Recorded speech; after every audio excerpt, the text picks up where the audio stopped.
升值，咁即係你唔使賺啦。內地接二連三推出收緊加工貿易政策，主要針對位於東部沿海地區嘅低增值、高污染嘅加工行業。2006年，內地加工貿易進出口總額達到8319億美元，佔對外貿易總額47%。2006年，中國貿易順差增加咗755億美元，當中464億來自加工貿易。有學者指，貿易順差大，再加上中國喺加入世貿之後，決心同國際接軌，都促成今日嘅局面。隨住咧2001年中國加入咗世貿之後咧，佢必須要符合好多即係國際上嘅規定。咁喺嗰個貿易差額同埋嗰個貿易壁壘同埋一啲關於環保嘅一啲標準咧，就要求咧就會高咗好多啦。來料加工廠呢個模式咧，係唔係佢好想繼續持有嘅？咁所以佢就算有啲工廠話想去東南亞，佢直情協助佢去嗰邊去搞廠。又或者咧就真係間接地咧就鼓勵佢哋去北面啦，西北。梁美芬話：由於中央已經表明唔支持廠商喺珠三角從事低增值生產，受影響嘅廠商都係時候盤算一下未來嘅發展定位。唔少加工企業都準備搬去中西部地區，佢認為只係權宜之計。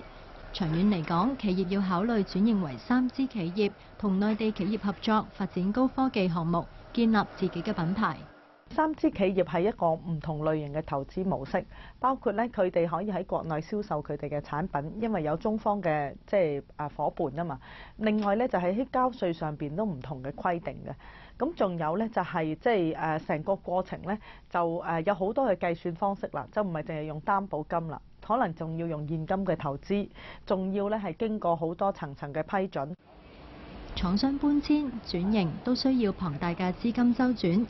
有做中小企融資貸款業務嘅銀行話，內地收緊加工貿易政策，間接令資金需求增加，未來會積極爭取相關嘅貸款。銀行喺審批中小企貸款嘅時候，一般都會考慮公司嘅業務狀況、接單嘅情況、交單係咪準時等等，而息率一般就係 P+2 左右。我哋都係一般睇翻嗰個中小企佢每年嘅年結啦，佢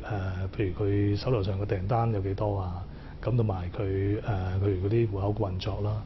咁其實我哋冇乜上限嘅，都睇翻嗰個中小企個業務嗰個額有幾大啦，而佢需要幾多咯。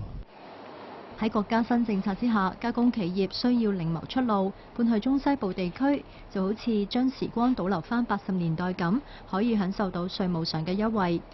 但要真正脫離因為政策施加嘅壓力，轉型升級，發展自家品牌，先至係長遠嘅出路。港股再創新高，但走勢反覆，外圍市況轉弱，後市變得唔明朗，資金流向左右住大市表現。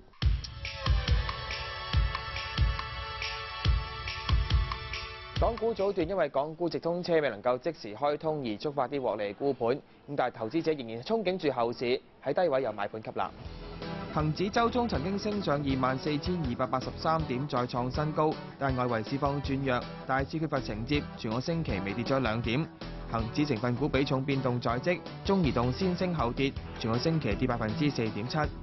匯控收購南韓嘅外匯銀行，但有股東要求管理層檢討經營策略，匯控股價原地踏步。特區政府默默吸納港交所，跌至近6%，股價再創158.7嘅新高。投資者憧憬兩鐵合併，地鐵全個星期升1.2%。企個減息機會增加，地產股持續做好，九龍倉同新世界發展都升半成。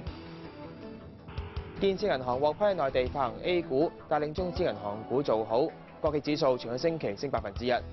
建行集資額有望打破工行嘅紀錄，股價全星期升6%。交行即將加入恒指成分股，全個星期升4%。不過中人壽同埋財險就有回吐。油價逐步上升，刺激中海油上升2.6%，航空股普遍受壓。唯獨停牌3個幾月嘅東方航空、獲新加坡航空同埋淡馬錫入股，股價復牌之後最多急升1倍。金價上升，刺激紫金升1.6%，寧寶黃金都做好，但公司星期5交易時段申請停牌，並且發出盈利警告，表示截至6月底嘅中期業績會差過市場預期。內地今年第7度調高存款準備金率，歐美股市星期5又顯著下滑，外圍形勢險峻，市場人士認為港股後市將會取決於資金流向。